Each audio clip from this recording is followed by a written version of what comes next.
함께 신앙 고백하겠습니다. 전능하사 천지를 만드신 하나님 아버지를 내가 믿사오며 그 외아들 우리 주 예수 그리스도를 믿사오니 이는 성령으로 잉태하사 동정녀 마리아에게 나시고 본디오 빌라도에게 고난을 받으사 십자가에 못 박혀 죽으시고 장사한 지 사흘 만에 죽은 자 가운데서 다시 살아나시며 하늘에 오르사 전능하신 하나님 우편에 앉아 계시다가 저리로서 산자와 죽은 자를 심판하러 오시리라.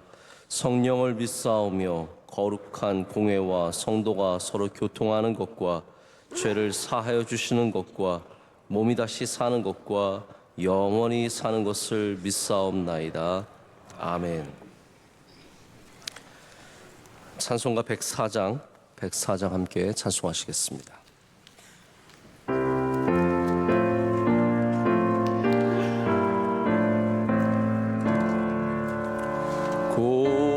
고도소서 임마누엘 오 구하소서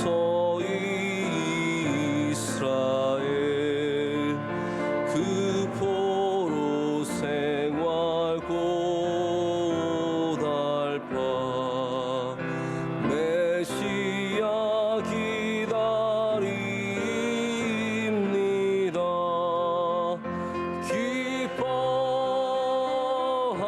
기뻐하라 이스라엘 곧 오시리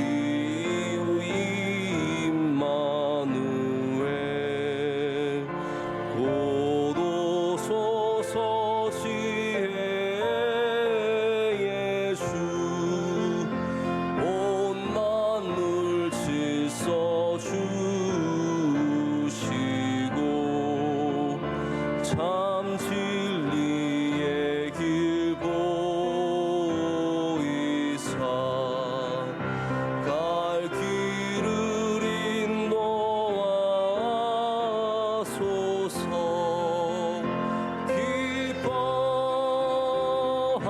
기뻐하라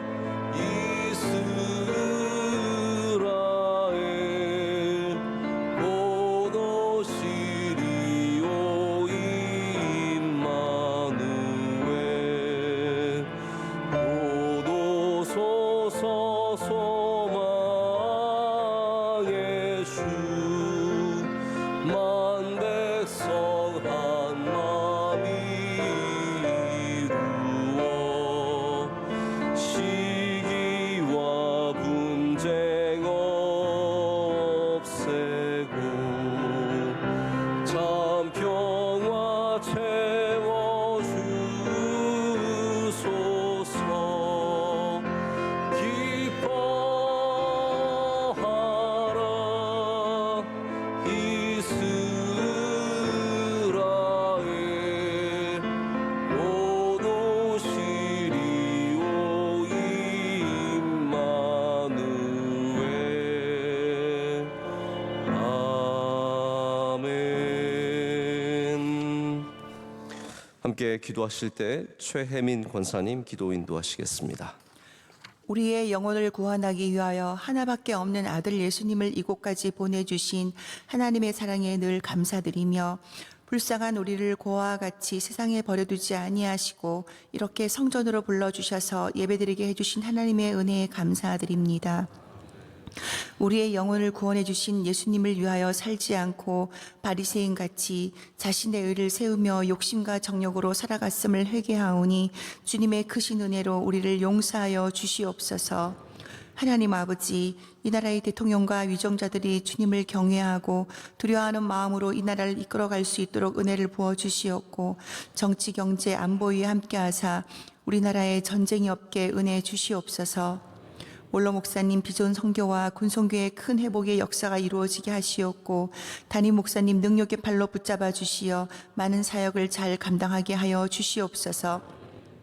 복음 들고 나가신 선교사님 안전을 지켜주시고 MCM 병원, 캄보디아 선교센터, 필리핀 마닐라 아카데미를 통하여 선교의 열매를 많이 맺을 수 있도록 은혜를 부어주시옵고 안동 성서병원 소망교도소 장학관 시채널 등 선교의 기관이 사명을 잘 감당할 수 있도록 은혜를 허락하여 주시옵소서. 해외 나가 있는 유학생 이 나라를 지키는 군장병의 안전을 지켜 주시옵고 또한 아픈 한우의 병이 깨끗이 낫게 은혜를 부어 주시옵소서. 기쁨과 감사로 성탄절을 준비하는 은혜가 있게 하여 주시옵고 우리 모두 러빙 축제에 참여하여 한 영혼을 주님께 인도하는 역사가 이루어지기를 간절히 기도하며 이 모든 말씀 나를 구원하신 주 예수님의 이름으로 감사드립니다. 아멘. 아멘.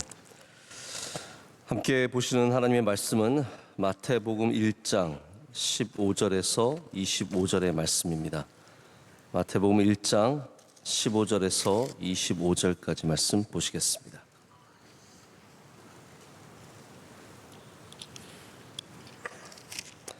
어, 18절에서 25절까지 보겠습니다. 예수 그리스도의 나심은 이러하니라. 그의 어머니 마리아가 요셉과 약혼하고 동거하기 전에 성령으로 잉태된 것이 나타났더니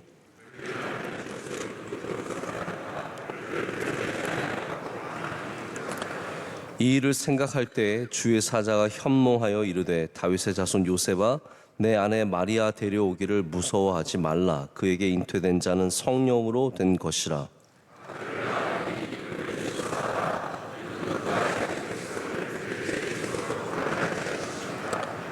이 모든 일이 된 것은 주께서 선지자로 하신 말씀을 이루려 하심이니 이르시되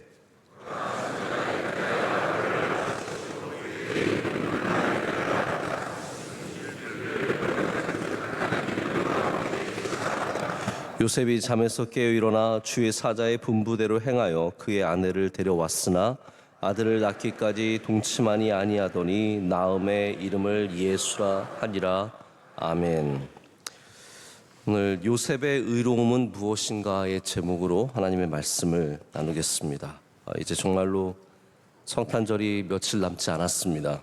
오늘 이 시간도 주님의 오심을 기다리는 여러분에게 하나님이 평안과 기쁨과 은혜를 주실 줄로 믿습니다.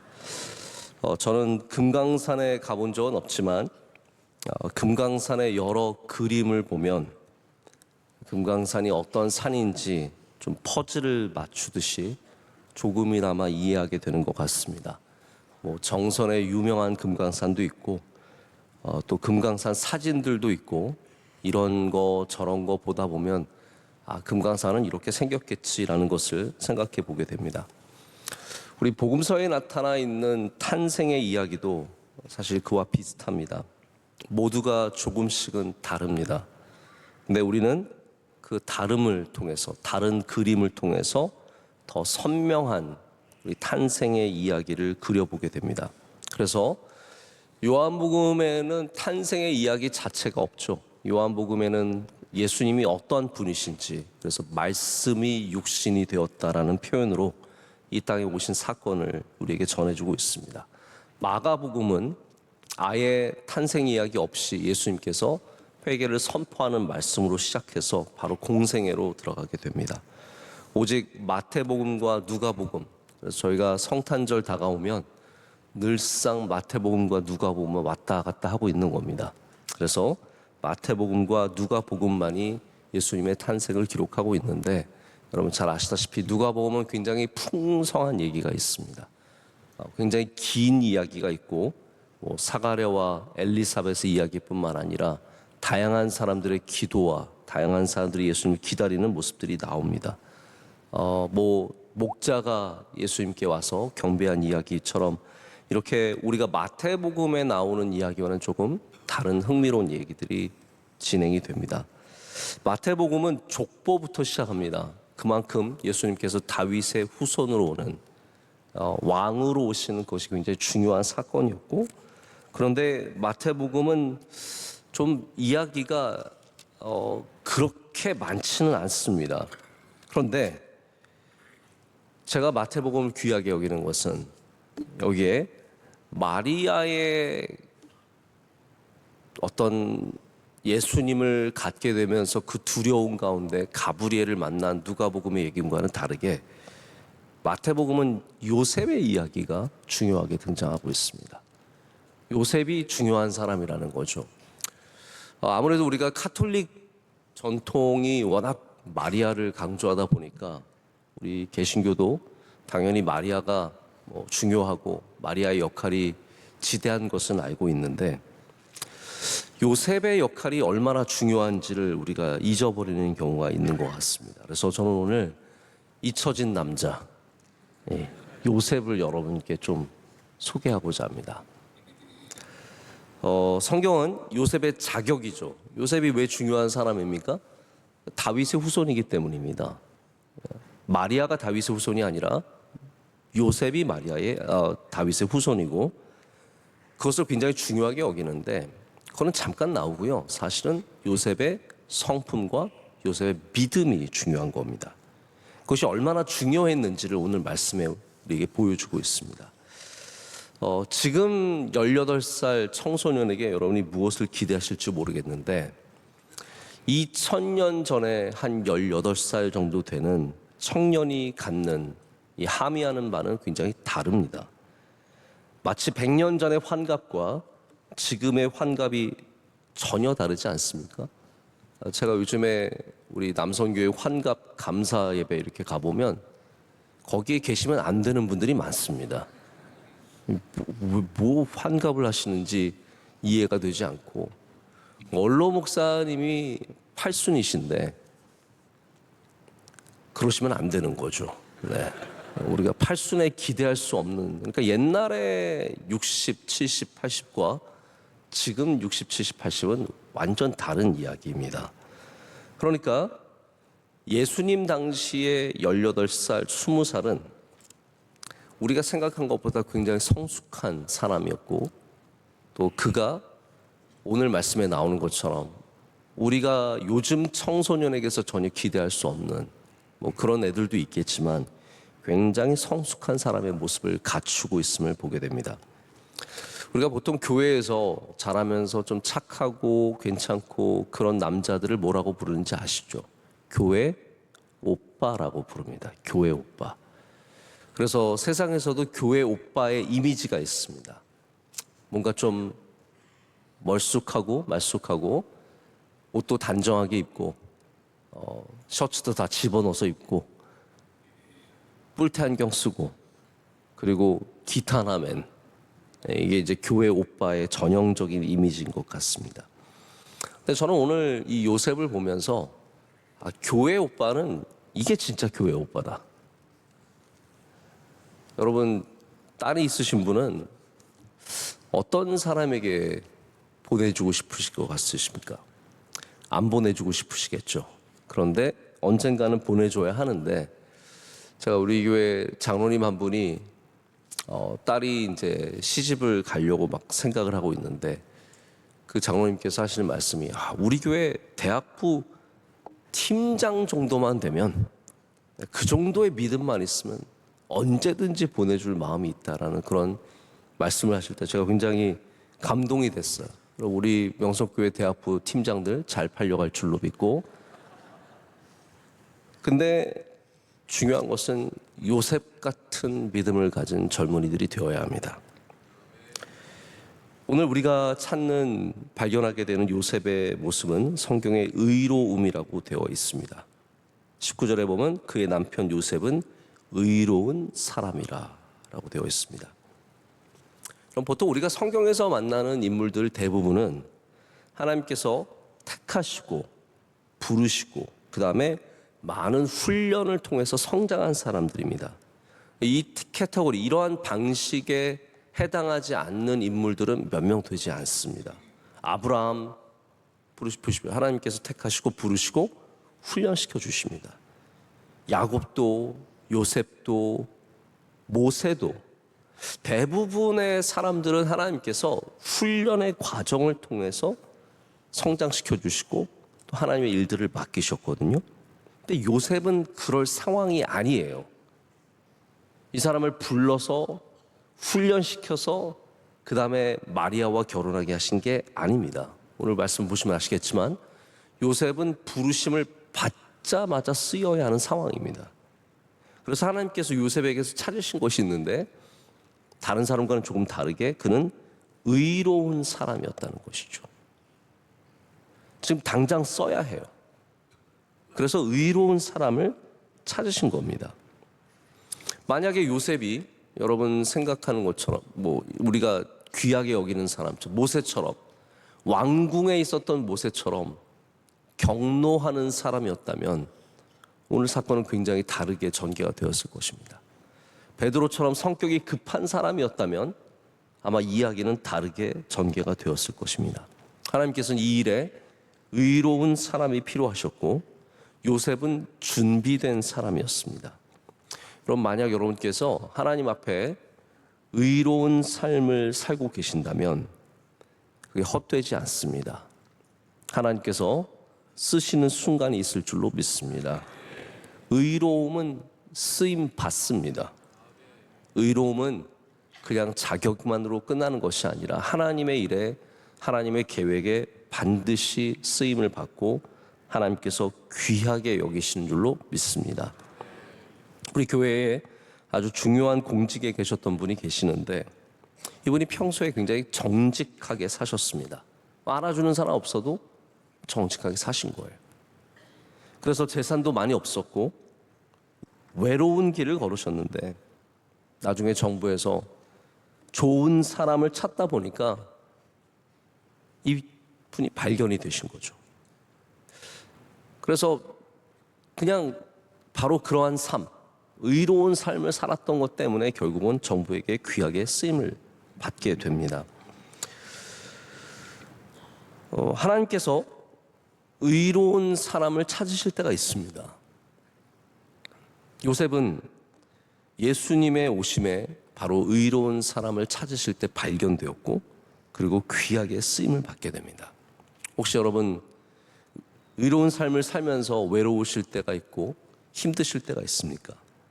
그 의로움을 귀하게 여기시고 지키시기를 축복합니다. 나 혼자 이렇게 살아서 뭐하냐? 여러분 그렇게 생각하지 마십시오. 그게 귀한 겁니다. 그게 하나님께서 쓰시는 귀한 도구가 될 줄로 믿습니다. 근데 오늘은 그 의로움을 좀 더 구체적으로 우리에게 말해주고 있습니다. 의로운 사람이라 해놓고 그게 끝이 아닙니다. 그 의로움이 무엇인지를 우리에게 보여주는데 그를 드러내지 아니하고 가만히 끊고자 하여라고 되어 있습니다. 이 말이 무슨 말입니까? 마리아가 아이를 가진 사실을 사람들에게 드러내지 않고 가만히 이거는 결혼이 파탄 났구나. 내가 이거를 막 사람들에게 알릴 필요는 없지만 어쨌든 안 되겠다라고 해서 가만히 끊기를 원했다는 거죠. 그럼 요셉 안에 있는 어떠한 의로움이 그것을 드러내지 않고 가만히 끊고자 하였을까요? 근데 이게 여러분 새벽이라서 막 많이 생각하실 그런 상황은 아니시겠지만 이게 바로 우리가 알고 있는 의로움에 정확하게 반대되는 이야기입니다. 여러분 의로움이라는 게 예수님 시대의 의로움이라는 게 뭡니까 여러분? 마리아가 남편 없이 아이를 가졌다는 사건을 의로움으로 접근하면요 그 마리아를 사람들 앞에서 공개적으로 밝히고 돌로 치는 게 그때의 의로움입니다. 그렇잖아요. 율법적인 의로움은 마리아의 이 치부를 드러내서 사람들 앞에 망신을 주고 돌로 쳐 죽이는 것이 이 시대의 의로움이라는 거죠. 그러니까 우리가 알고 있는 의로움에 정확하게 반대되는 의로움을 오늘 말씀은 의롭다라고 보여주고 있습니다. 요즘에 제가 메이저 미디어나 마이너 미디어나 혹은 개인 미디어나 이런 걸 보면 없는 사실도 있는 것처럼 만들어서 드러내고 사람을 공격하는데 그러면서 자신들이 굉장히 의로운 집단이고 의로운 사람인 것처럼 하는 게 저는 너무 우스꽝스러워 보입니다. 그런 시대를 우리가 살아가고 있습니다. 이게 의로움이에요. 우리는 의롭다. 당시 바리새인들이 갖고 있는 의로움이 바로 그러한 의로움이었습니다. 잘못한 사람? 당연히 끌어내야죠. 당연히 돌로 쳐 죽여야죠. 우리의 의로움도 그와 비슷하지 않습니까? 잘못한 거 밝혀야죠. 그 사람 발도 못 붙이게 해야죠. 그런데 예수님의 오심에 하나님이 쓰시는 의로움은 그렇지 않았습니다. 만약에 하나님께서 가장 의로운 바리새인을 고르셔서 요셉의 역할을 감당하게 하셨다면 마리아는 당연히 돌에 맞아서 죽었을 것입니다. 근데 하나님께서 택하신 의로움은 다른 의로움이었습니다. 그것은 마치 나중에 예수님께서 우리에게 보여주시는 의로움과 같은 모습입니다. 그래서 요셉이 진짜 아빠는 아니지만 어떻게 보면 부전자전인 겁니다. 아니죠, 자전부전인 거죠. 아들 예수 그리스도께서 이 땅 가운데 보여주시는 의로움은 우리의 부끄러움을 덮어주시고, 할렐루야, 우리를 품어주시고, 우리의 부족함 속에서 우리를 안아주시고, 결국은 우리를 위해서 자신이 죽으시는 그러한 의로움이었습니다.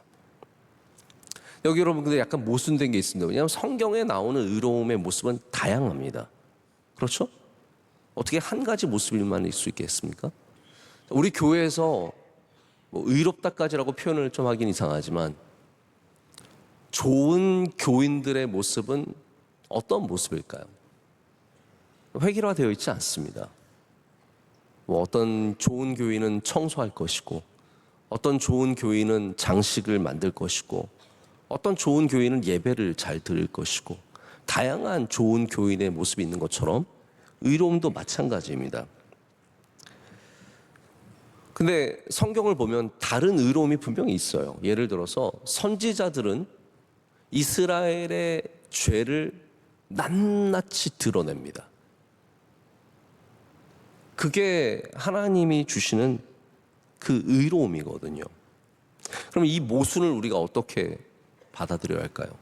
한쪽은 막 죄를 드러내는 의로움이었는데 오늘 말씀에 나오는 의로움은 그걸 다 덮어주는 의로움이거든요. 뭐가 맞을까요, 여러분? 제가 말씀드린 것처럼 한마디로 말씀드리자면 의로움은 획일적이지 않습니다. 다시 말해서 내가 요걸 해서 의로울 거야 라고 생각하면 그건 의로움이 아닙니다. 진정한 의로움은 뭐냐면 하나님의 뜻대로 행하는 것, 이것이 진정한 의로움입니다. 내가 요걸 하면 의로운 사람이 되고 난 요렇기 때문에 의로운 사람이야. 그건 하나의 어떤 행위로서 의로워지는 것인데 성경이 말하는 의로움은 절대로 그게 아니라는 거죠. 하나님의 뜻을 행하는 것, 하나님의 뜻을 귀하게 여기는 것, 이것이 진정한 의로움입니다.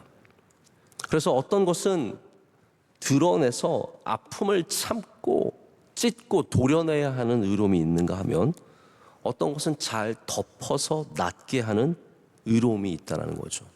그럼 상처도 다 그런 거 아닙니까? 어떤 건 찢어서 고름을 짜내야 하는 그러한 치료가 있고 어떤 건 잘 덮어놓고 절대로 열면 안 돼요. 자꾸 반창고 자꾸 열고 그러면 덧나죠. 우리가 다쳤을 때도 냉찜질 해야 되는 것이 있고 온찜질 해야 되는 게 있어요. 우리나라는 다 뜨거우면 좋은 줄 알아요. 우리나라 사람들 다 뜨거워, 좋다 그러는데 그렇지 않습니다. 발목 삐고 어디 뭐 다치고 그러면 바로 냉찜질이 좋은 건 아시죠? 기본적으로 아시죠? 저도 뭐 종종 다치니까 냉찜질을 잘 해주면 상처가 빨리 낫습니다. 아픈 데가 빨리 낫습니다. 어떤 거는 차갑게, 어떤 건 뜨겁게 상황에 맞게 하는 것처럼 우리의 의로움이라는 것이 획일적인 모습이 절대로 아니라는 겁니다. 하나님의 뜻을 따라가는 것. 그것이 의로움인데 그걸 다른 말로 뭐라고 하나요? 우리가 그것을 믿음이라고 하는 겁니다. 그래서 여기서 우리는 요셉의 다른 모습, 의로움에 따라오는 다른 모습인 믿음을 만나게 됩니다. 요셉은 믿음의 사람입니다. 할렐루야. 우리가 뭐 생각하는 것처럼 예배 많이 나오고 봉사 많이 하는 그런 믿음은 아니었지만 그는 하나님의 뜻에 순종하고 그 뜻을 귀하게 여기는 믿음을 갖고 있었습니다. 여러분 믿음 있으시길 축복합니다. 오늘 이 의로움과 믿음을 다 붙잡으셔야 하는데 만약 여러분이 봉사는 열심히 하고 있는데 하나님의 뜻을 전혀 상관없이 살아가고 있다면 그건 진정한 믿음이 아닐 수 있습니다. 믿음 생활을 잘하고 있는 것뿐이지 어쩌면 진정한 믿음을 갖고 있는 것은 아닐 수 있습니다. 요셉이 이제 마리아의 상황을 알게 되었을 때 오늘 말씀을 보니까 꿈을 꿨어요. 그래서 20절에 뭐라고 되어 있냐면 이 일을 생각할 때에 주의 사자가 현몽했다라고 되어 있습니다. 너무 상황이 보이지 않습니까? 요셉이 가만히 끊자라고 생각을 했지만 이 생각이 눌려 있는 거예요. 밤에 누우면 자꾸 생각이 나는 겁니다. 어떻게 해야 되지? 내가 이 일을 어떻게 하다가 내가 이런 일을 만나게 되었을까? 막 답답하고 힘든 거죠.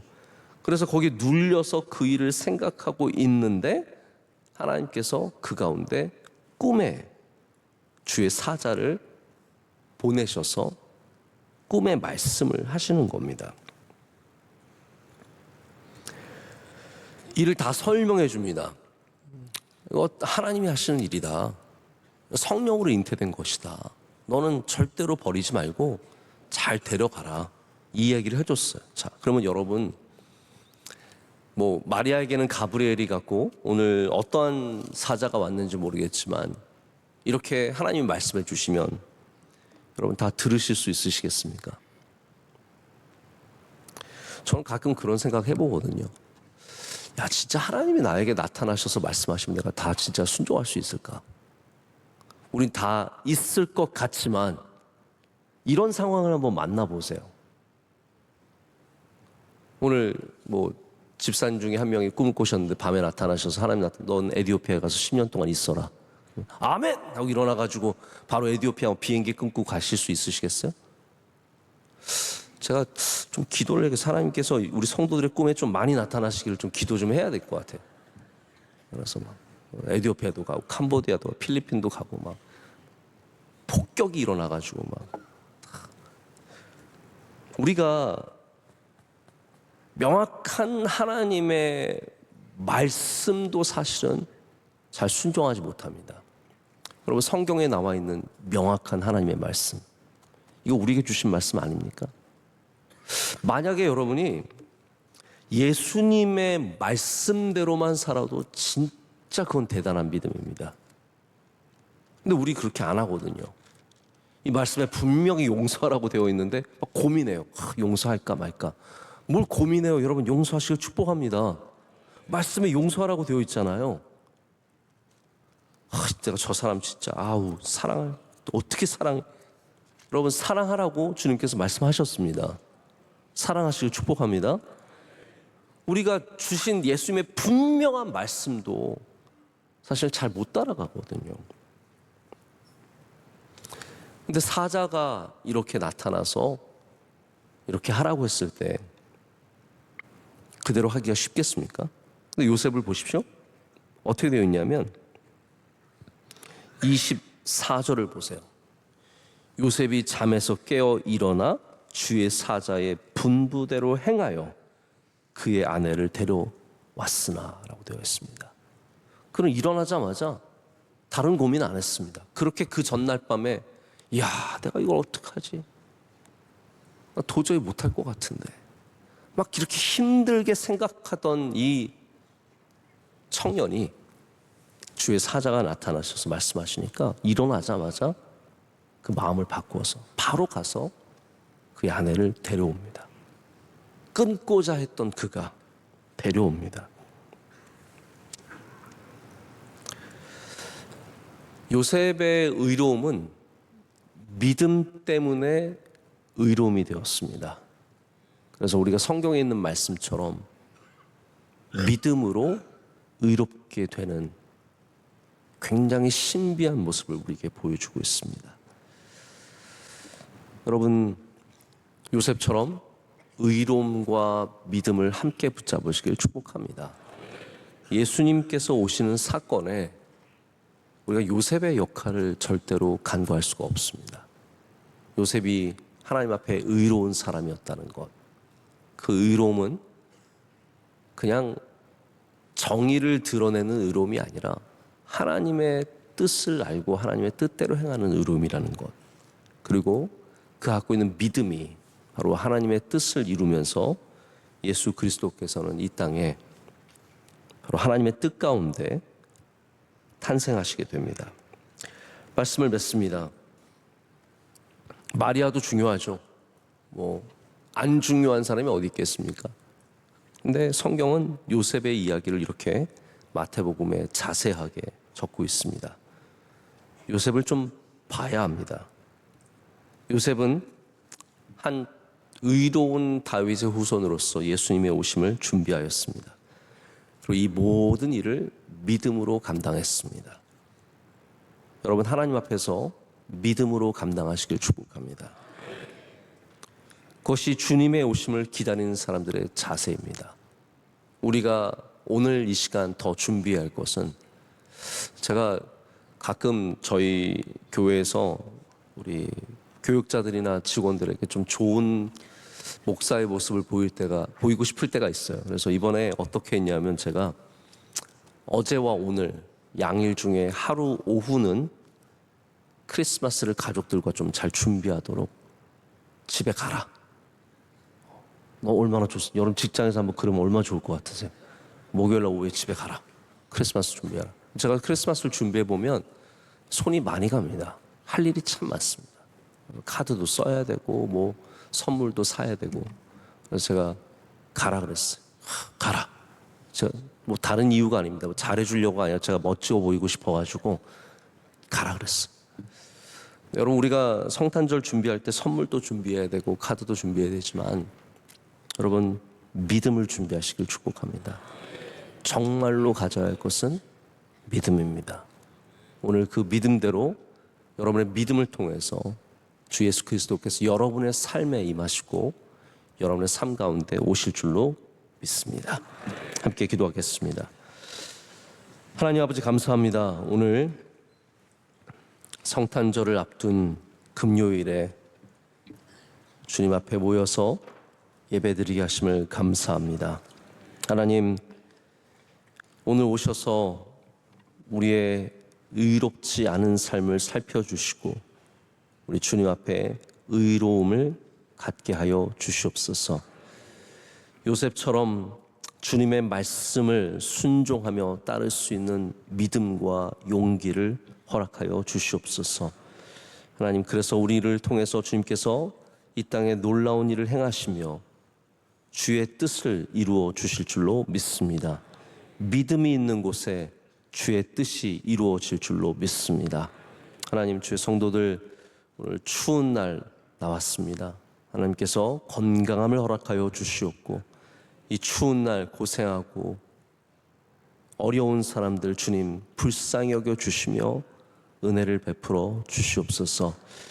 하나님, 어제는 우리 아르헨티나 선교사님 이재삼 선교사님의 사모님 신소영 선교사님을 주님께서 불러가셨습니다.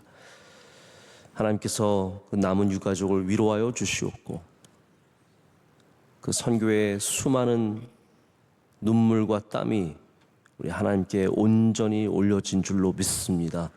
우리 더욱더 천국 소망으로 살게 하여 주시오며 우리 고생하시고 수고하시는 모든 선교사님들을 지켜주시고 은혜 내려 주시옵소서.